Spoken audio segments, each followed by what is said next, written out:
Sergio Pascual ya está con nosotras. ¿Qué tal, Sergio? ¿Cómo estás? Muchas gracias por venirte. Nada, muchas gracias a vosotras por invitarme otra vez. La verdad que es un placerazo. Oye, comentábamos antes que realmente hoy hay bastantes cosas que comentar sobre la actualidad en Latinoamérica. Para empezar, López Obrador, bueno, ha arrasado en la consulta, ¿no? Pero la participación ha sido mínima. Es decir, ha tenido como un 90% más o menos de los electores que votaron a favor, pero claro, la participación ha sido de menos de un 20%, que es una cosa ínfima. ¿Qué legitimidad tiene ahora mismo López Obrador? A ver, el problema que han tenido Pablo López Obrador con esta consulta ha sido que ha vivido el boicot expreso y directo de la entidad, el INE en Ujú. México, que es la entidad que se encarga de preparar las elecciones. Es una entidad aparte, ¿no? El Instituto Nacional Electoral. Son los que deciden algo tan clave como, por ejemplo, cuántos centros electorales hay. Hmm. Y de lo que decidió el INE, que, insisto, está intentando boicotear activamente a López Obrador, porque López Obrador les ajustó las tuercas Sí, con el tema económico, con el tema presupuestario, lo que decidió fue que iba a haber un tercio de los centros electorales que hay habitualmente. Es decir, que tú, si no estás pendiente, digamos, de la elección, imagínate que te levantas por la mañana, te vas al colegio electoral donde llevas votando hmm, toda tu vida y te dice, no, oiga, es que esta vez no hay colegio electoral aquí. ¿Cómo? claro, No, no, es que resulta que le hemos mandado a, no sé, a 3 barrios más allá, en claro. una ciudad de millones de habitantes como México, imagínate lo que supone eso, y búsquese usted la vida, ¿no? Punto uno. Punto dos, le prohibieron al presidente de la República y a los ministros hacer llamados a la participación, no Hmm. llamados a votar en un sentido u otro, llamados a la participación. Es decir, el presidente de la República tenía prohibido salir y decir, oigan, vayan ustedes a votar, esta es una elección importante. Entonces, claro, la posibilidad de que la gente fuera a participar ya era baja porque estaba Claro. boicoteada, ¿no? Y luego los partidos de la derecha llamaron a no votar a sus correligionarios. Digamos que el combo fue perfecto para que solamente los más duros entre los duros, los analistas, digamos, de casi de partido, fueran a votar. Pero ¿y suele ser muy, Pero muy baja la participación normalmente? ¿O...? no, la participación en México no es de las más bajas del Hmm. continente, está en el 60% o por ahí. O sea que realmente esta participación ha sido Vale, baja, vale. hay que decir que ha sido baja. Hmm. Pero insisto que ha sido una elección muy atípica, ¿no? Porque era un proceso revocatorio, que es algo que no conocemos acá en España, pero que básicamente allá consiste en que a mitad de mandato eh, tú puedes poner tu cargo a disposición de los electores para que te digan siga usted o vayas a su casa, ¿no? Ujú. Y en este caso el propio AMLO era el que había promovido pues esta elección para salir reforzado, ¿no? Y claramente entre la gente que ha ido a votar ha sido abrumador, ¿no? Un 90% de la gente Claro, le ha apoyado. ya. Hay un tema clave que antes de que pasemos a otra cosa, que a mí me parece incluso más importante que este tema del revocatorio, que va a suceder en México el miércoles. El miércoles se vota en el Congreso una reforma constitucional para permitir que el gobierno mexicano tenga un porcentaje importante de la red eléctrica mexicana, de la red Ujú. de producción eléctrica mexicana, que este es el gran tema que está batallando AMLO desde hace tiempo, ¿no? Y por el cual la prensa española, la prensa norteamericana le está golpeando durísimo, ¿no? Él había hecho coincidir estos plazos también para salir reforzado, ¿no? Y forzar a que otros partidos como el PRI le apoyaran en el Congreso, ¿no? Es verdad que el resultado no le da tanta fuerza como le hubiera gustado, pero claramente es el presidente indiscutible de aquí a final Claro. a 23 años, ¿no? Mm. Y yo creo que con ese aval es posible que consiga sacar esa mayoría en el Congreso que necesita para que México vuelva a tener el control de su sistema eléctrico. Ya quisiéramos aquí en España estar en Claro, una sí, sí, ciudad. joder, la verdad es que está bastante guay. Ojalá pasara en España, estaba pensando Ojalá, justo cuando lo estabas diciendo. ojalá, ¿Y ojalá, cómo sin han duda, llegado a porque ese momento? Es decir, ¿cuándo se ha puesto ese debate encima de la mesa o cómo ha sido el debate en torno a volver a tener la red eléctrica mexicana? bueno, el debate sobre la cuestión de los altos precios de la energía eléctrica en México es un debate que tiene tiempo, ¿no? Sí. Que se agravó con Peña Nieto, ¿no? Porque los procesos de liberalización en México empiezan con Carlos Salinas de Gortari hace ya mucho, con el PRI, llevan a la caída del PRI, pero luego continúan con el PAN y finalmente con Peña Nieto. Entonces, es un tema que viene tiempo discutiéndose, ¿no? Porque además la mayor parte de las empresas eléctricas mexicanas son extranjeras, ¿no? Mm. Españolas, entre otras, ¿no? bueno, o españolas antiguamente, ahora como la mitad de las empresas españolas también son de capital extranjero, aunque no lo sepamos, Claro. digamos que de origen español aparentemente, ¿no? Ujú. Entonces es un tema que ya tiempo debatiéndose, ¿no? Y cuando AMLO gana las elecciones, las gana con un paquete que él llamaba la cuarta transformación, ¿no? La 4T. En México se conoce como el 4T, ¿no? Un 4T. Ujú. Y básicamente el eje troncal de esa gran cuarta transformación, que implicaba también inversión en carreteras, en nuevos aeropuertos, una red ferroviaria, pero el eje central, aquello que más llamaba la atención, era la reforma del sistema eléctrico, que en México había que hacerla por reforma constitucional, Ujú. porque estaba en la Constitución, ¿no? El régimen actual eléctrico mexicano, ¿no? Y es un tema que ha ido trayendo y ahora a mitad de mandato es cuando ha conseguido llevarlo al Congreso. Mm. Y hay que ver si consigue aprobarlo o no, pero si lo consigue aprobar, estará marcándonos la senda, no solamente a otros países de América Latina, sino también a países como España, ¿no? Que ya estamos viendo que con las eléctricas en manos privadas, lo único que puede pasar es que nos extorsionen y que nos roben como nos roban cada día a millones de usuarios, ¿no? Claro, y el siguiente tema también que quería hablar es Perú, porque fíjate que la última vez que estuviste con nosotras, que fue como hace 2 o 3 semanas, ya hablábamos de que Pedro Castillo lo estaba teniendo muy complicado porque no dejaban una de otra vez de tirarle el equipo de gobierno que iba formando, ¿no? Y justo creo que se ha liado bastante gorda últimamente. Para empezar, revueltas en las calles en contra de Pedro Castillo, la oposición intentando echarle una y otra vez y que ese gobierno pues se rompa y vuelva a haber unas elecciones, un proceso electoral. Y luego también el primer ministro de Pedro Castillo, ayer creo que fue, diciendo aquello de Hitler hizo a Alemania más grande, un país más grande o algo así. Eh, Hitler hizo carreteras, es lo que ha Hitler, dicho, claro, ¿no? Hitler hizo Sí, sí. carreteras. Entonces, ¿cómo es posible? Porque yo te comentaba que también leí una noticia en El País que decía algo así como Pedro Castillo se rodea de una serie de equipo que es de extrema derecha. Y todos y todas yo creo que nos preguntábamos, ¿pero por qué? Si Pedro Castillo en teoría no es de extrema derecha, o por lo menos lo que nosotros entendemos como extrema derecha. Entonces quería que nos explicaras un poco la realidad peruana, cómo se vive allí eso, cómo puede ser que tenga un primer ministro que diga esto. Claro, trataba de contarte un poco antes en el off, ¿no? En realidad hay que reformatear nuestra cabeza para entender el gobierno de Pedro Castillo. Mm. El gobierno de Pedro Castillo es el gobierno de un profesor del ámbito rural peruano, que es como si aquí nos dijeran que no sé, un profe de un pueblo pequeñísimo de 3.000 habitantes pues no sé, de Castilla y León Sí, profundo, de repente, sin una trayectoria política, que esto también es clave, sí, de sí. repente se encuentra con que es presidente de un país entero, ¿no? Y claro, lo es porque, bueno, pues porque el pueblo le ha apoyado, se veía reflejado en él. La población peruana del Mm. interior es una población que tiene graves dificultades para acceder a la educación, al agua potable, etcétera, y veía que era una persona como él, como ellos, la que podía llegar al gobierno, Sí. ¿no? Llega además a un gobierno en el que no hay una institucionalidad fuerte como en España. En España hemos tenido gobiernos interinos en los que, bueno, casi que, o en Bélgica, ¿no? En los que daba igual no tener gobierno, ¿no? Ujú. Porque tienes altos funcionarios que hacen que el país siga funcionando sin gobierno, ¿no? Eso no pasa en Perú. Perú es un país en el que el neoliberalismo vació las instituciones. Y claro, en esas circunstancias, ¿con qué se encuentra Pedro Castillo? Digamos que se encuentra solo en medio del palacio de gobierno, sin saber muy bien por dónde tirar, ¿no? Mm. Y tira de lo que tiene más a mano, que es la gente que conoce de su pueblo. Así lo digo con esa Sí. llaneza porque es así, o sea, tira de la gente de su pueblo. El ministro de Interior venía de ser jefe de policía en su pueblo. Ya. ¿Y qué experiencia política podía tener este hombre? Pues no mucha, ¿no? Pero al menos tenía la confianza del presidente, ¿no? Que en un momento en el que está siendo hostigado brutalmente por la derecha que no le permite gobernar, era lo mínimo lo que tenía que pedir, ¿no? Mm. Claro, a esa gente tú la puedes etiquetar de extrema derecha o de extrema izquierda. Yo creo que no la podemos medir con los códigos de la izquierda y de la derecha.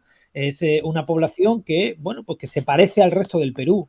Y si tú haces preguntas genéricas en el resto del Perú que en España nos parecen abominables, como, bueno, pues como si se permitiría o no una ley de casos para el aborto, el matrimonio entre parejas del mismo sexo, todo ese tipo de cosas allá están en el medievo Sí. todavía, ¿no? Pero la mayoría de la población está en el medievo, ¿no? Entonces no se puede pedir más a ese gobierno que ha llegado. Un gobierno que no llega, insisto, con una bandera de la izquierda, llega con el gobierno de ser popular, de atender a las necesidades del pueblo llano, y es lo que está haciendo, ¿no? Claro, Y es que luego, muchas veces sí que vemos titulares así y nos imaginamos que hay una extrema derecha como aquí, y es muy oh, importante también saber de dónde vienen y quién es esa gente, porque te dicen de claro, repente Pedro Castillo, un señor al que fuera de, por lo menos fuera de Perú o fuera de Latinoamérica, le tenemos como una persona progresista, la revolución de los lapiceros, un hombre del pueblo llano, trabajador, que de repente gana, nos dicen, se rodea de un equipo de extrema derecha y no entendemos nada, claro. claro, pero es por lo que te digo, ¿no? O sea, tendemos, es más natural, a Claro, leer la política con los parámetros nuestros, ¿no? Y te dices, bueno, va, pues entonces Pedro Castillo será como si Pablo Iglesias gana las elecciones, ¿no? claro. Nada que ver, o sea, no estamos hablando del mismo fenómeno, ¿no? Estamos hablando de, bueno, pues, insisto, un profesor de extracción muy popular de un pueblo remoto de Perú, que la formación media en Perú es evidentemente mucho más baja que la formación media que hay en España, Ujú.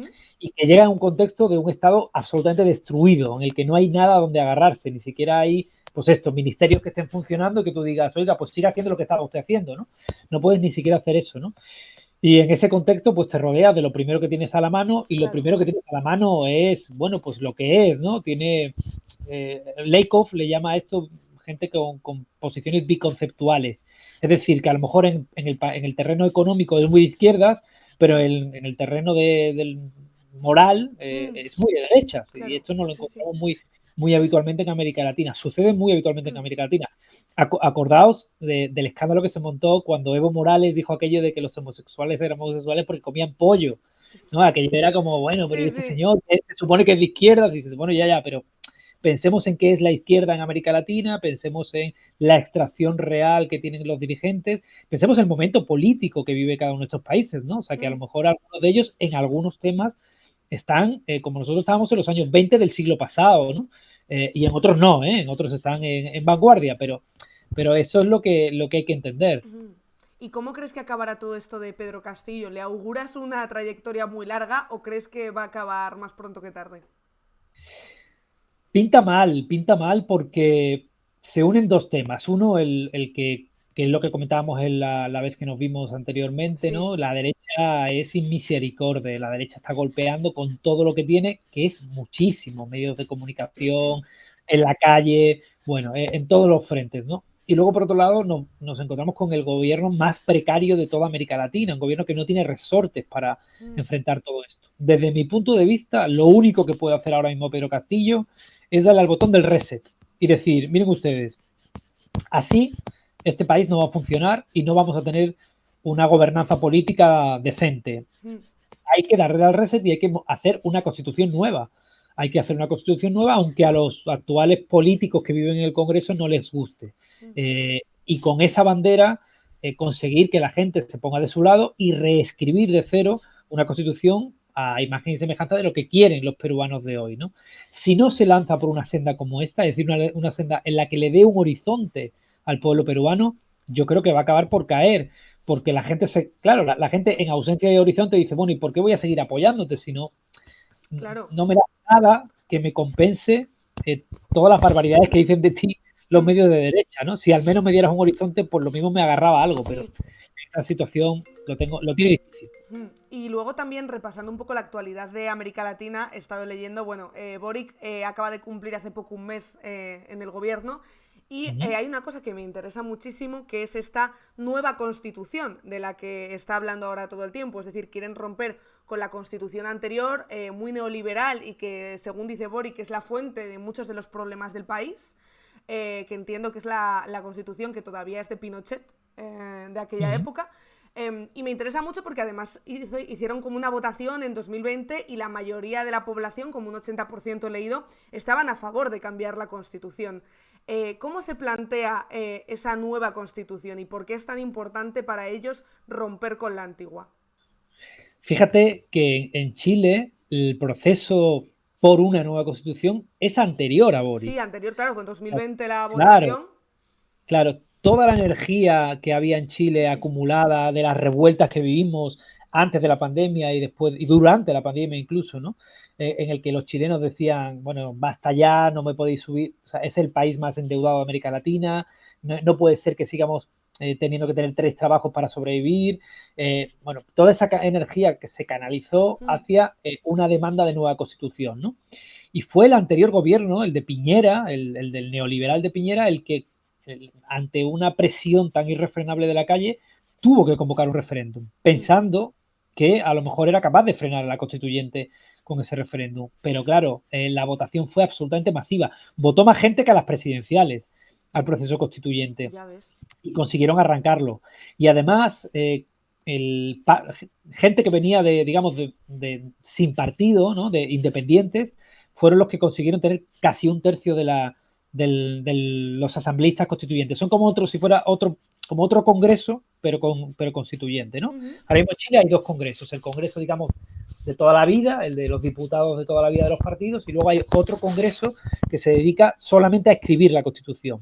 Qué guay. Y ese congreso es muy progresista, muy progresista. De hecho, tuvo como presidenta a una mujer indígena, que fue una ruptura, una revolución en Chile, ¿no?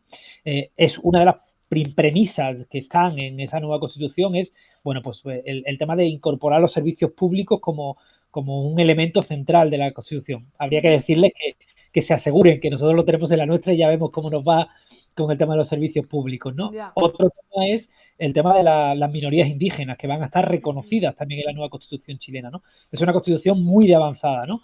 Quieren incorporar también la cuestión medioambiental en la nueva Constitución y están trabajando todos esos temas. Qué bueno. Y en realidad, yo creo que Gabriel Boric gana las elecciones no por ser quien es, sino porque cabalga la ola constituyente, claro, porque es uno de los candidatos o el candidato que mejor representaba ese espíritu constituyente, ese espíritu de cambio que venían exigiendo los chilenos desde hace mucho tiempo. Pero sin lugar a dudas es el proceso más hermoso que se está viviendo en América Latina en este momento, ¿no? Ese debate de ideas que se da en ese, ya os digo, ¿no? Como congreso que se dedica a la parte constituyente y que, bueno, pues dentro de no demasiado tiempo debería sacar un texto y ese texto tendrán que votarlo todos los chilenos y todas las chilenas para que sea su nueva constitución que sustituya a la constitución neoliberal de Pinochet.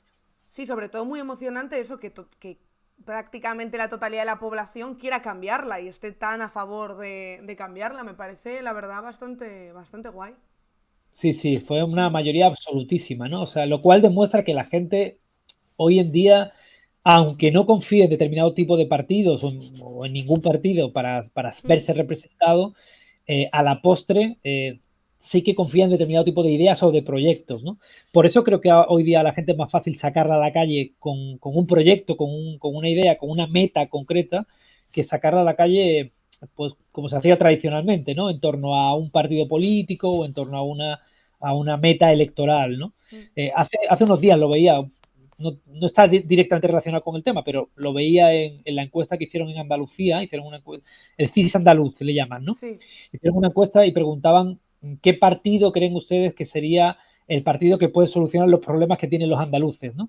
Y el ganador, por mayoría absoluta respecto al resto, era ninguno. Claro. Ninguno. El 40% de los andaluces decían ningún partido es capaz de solucionar lo que está pasando, ¿no? Y el siguiente era el Partido Popular, pero tenía 20 puntos, tenía la mitad de los puntos que tenía el ninguno, ¿no? Que era, esa es un poco yo creo que es el momento de época que vivimos, ¿no? Un momento en el que la gente, en el que hay una crisis de representación brutal, en el que la gente no confía en los partidos real existentes, ni aquí ni en casi ningún lugar del mundo. Y bueno, eso hace que algunas figuras canalicen y catalicen la esperanza de cambio y de transformación. Es lo que le pasa a AMLO, que hablamos de él en México antes, y es lo que le ha pasado a la constituyente chilena también, ¿no? Que la gente depositó en el proceso constituyente la esperanza de todos los anhelos de cambio que tenía. Claro, y bueno, es verdad que no es América Latina, pero ahora que estamos hablando del descontento, estamos todos mirando con bastante preocupación a Francia. Donde, claro, esa pugna entre Macron y Le Pen se está complicando cada vez más. Yo no sé si, a pesar de que es verdad que tú normalmente hablas mucho de América Latina, etcétera, ¿cómo estás viviendo también ese proceso electoral en Francia? Bueno, creo que todos tenemos que seguir el proceso electoral en Francia porque va a definir el rumbo de la Unión Europea, ¿no? O puede llegar a definir el rumbo de la Unión Europea. Hay un dato sobre la elección francesa, hay muchos temas interesantes, ¿no? Pero hay un dato que me parece especialmente llamativo y es que Mélenchon, el candidato de la Francia insumisa, ha estado a 1,5 puntos de colarse en la segunda vuelta. O sea, estamos hablando de Macron y de Le Pen, porque se han colado en la segunda vuelta. Mm, Porque el sistema francés es un sistema, sí. ya lo conocen seguro quienes nos están viendo, ¿no? A dos vueltas, ¿no? Los dos mejores, por decirlo de alguna manera, los dos más votados, se cuelan en la segunda vuelta y ahí la gente decide el uno o el otro. Bueno, pues Mélenchon, el candidato a la Francia insumisa, este sí se parece más a lo que sería Podemos, Pablo Iglesias y demás, casi se cuela, se ha quedado un punto y medio. Le ha faltado prácticamente los 2,5 puntos que tenía el Partido Comunista o el punto y medio del Partido Socialista para colarse, lo cual es una pena, porque la izquierda vuelve a estar fuera de la segunda vuelta de las elecciones francesas, lo cual es terrorífico, porque ese altavoz que te da la segunda vuelta también te habría permitido reconectar con mucha gente que a lo mejor está votando a Le Pen sin darse cuenta de lo que comportaría una victoria de Le Pen, ¿no? Y Le Pen está utilizando muy hábilmente la crisis económica para ganarse el apoyo de mucha gente que señala a Macron. Bueno, pues yo creo que con cierta razón, ¿no? Al señalarle, pero obviando que con esa crítica al capitalismo globalizado que hace Le Pen, no viene solo esa crítica al capitalismo globalizado, sino que también viene, bueno, pues la mochila de xenofobia, de aporafobia, la mochila de homofobia que trae la extrema derecha europea, ¿no? Sí, y mira que hemos comentado aquí muchas veces cómo Macron ha utilizado también muy hábilmente, entre comillas, ¿no? Pero esta guerra entre Rusia y Ucrania, yo creo que a Macron le ha venido muy bien para ejercer de líder internacional y estar ahí el primero en las negociaciones, el primero en cuanto a hablar con unos y con otros. Y yo pensaba que iba a salir más reforzado de eso, la verdad. ¿Sabes qué pasa? Que yo venía pensándolo y comentándolo con unos compañeros entre ayer y hoy, y yo cada vez estoy más convencido de que, tal y como funcionan nuestras democracias hoy día, lo único importante o lo que más importa el día de las elecciones es la pregunta que uno responde ese día. Porque tradicionalmente pensamos que la gente vota partidos, ¿no? Bueno, voy a votar al partido X, al Y o al Z en función de mis intereses o de mis filias. Pero hay una parte muy importante de la población que cada día es mayor ese porcentaje, que en realidad lo que vota es en función, insisto, de la pregunta que se le hace, ¿no? Y la pregunta que se hacían en las elecciones francesas este domingo era ¿cómo te va a ir económicamente? Claro. Y esa es la pregunta que instaló Le Pen. Le Pen consiguió que la gente hablara de economía.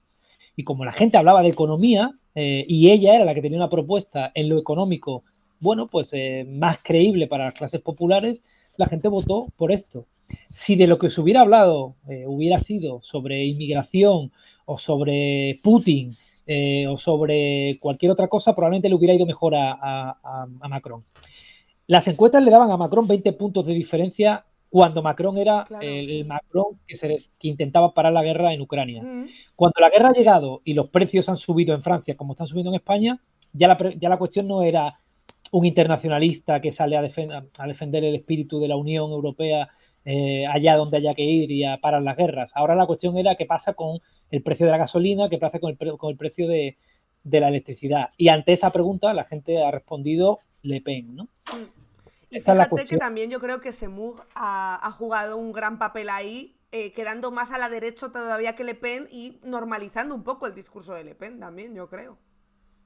Sin lugar a dudas. De hecho, uno tiende a pensar si no hay trampa en todo esto, ¿no? Sí, Porque es demasiado oportuno, ¿no? Que te salga un extremo por tu extremo de tal manera que tú automáticamente pareces centrado. claro. Y resulta que Le Pen ya no es la extrema derecha, la extrema derecha es Es Zemmour, ¿no? Semur. Sí, sí, Claro, totalmente. sin lugar a dudas. Esto es un tema que también nos devuelve a dibujar la complejidad de los procesos electorales mediatizados, ¿no? Las elecciones en las que tú no te informas con tu sindicato, tú no te informas con tu partido, tú no te informas en tu barrio, tú te informas por los medios de comunicación y los medios de comunicación de forma natural simplifican. Entonces, en este caso lo que hacen es, bueno, pongo una lista y pongo esto sale en el extremo este y este está en el otro extremo y los coloco. Y ahora tú eliges dentro de ese eje, ¿no? Que es un eje, bueno, pues a todas luces falso, ¿no? O sea, y este es el problema, ¿no? De que al final algo tan importante como una votación la reducimos primero y solamente la tenemos una vez cada 5 años en el caso francés, 4 en el caso español y además de todo esto concentramos un abanico importantísimo de temas que habría que discutir en torno a una elección en probablemente uno o dos cuestiones, ¿no? Que son las que se comen las campañas, ¿no? Recordad aquí en España las campañas de Vox sí, Vox no, de independencia de Cataluña sí, independencia de Cataluña no. La gente acababa votando solo eso. Claro, solo votaba eso, sí, es verdad. Ujú. Oye, Sergio, pues muchísimas gracias, que te he entretenido aquí Nada, un ratazo al final. es un verdadero placer estar con vosotros. Así que nada, Muchas cuando gracias queráis. por el repaso, sí, otro día seguro, porque yo creo que vamos a tener que hablar, para nuestra desgracia también en muchas ocasiones, de un montón de cosas. De Perú seguro, de México seguro que también, y de Francia me temo que en los próximos días también muchísimo. Así que muchas gracias, Sergio, por tu tiempo. Gracias a vosotras. Un abrazo muy fuerte. Hasta luego, Chao. un abrazo. Adiós.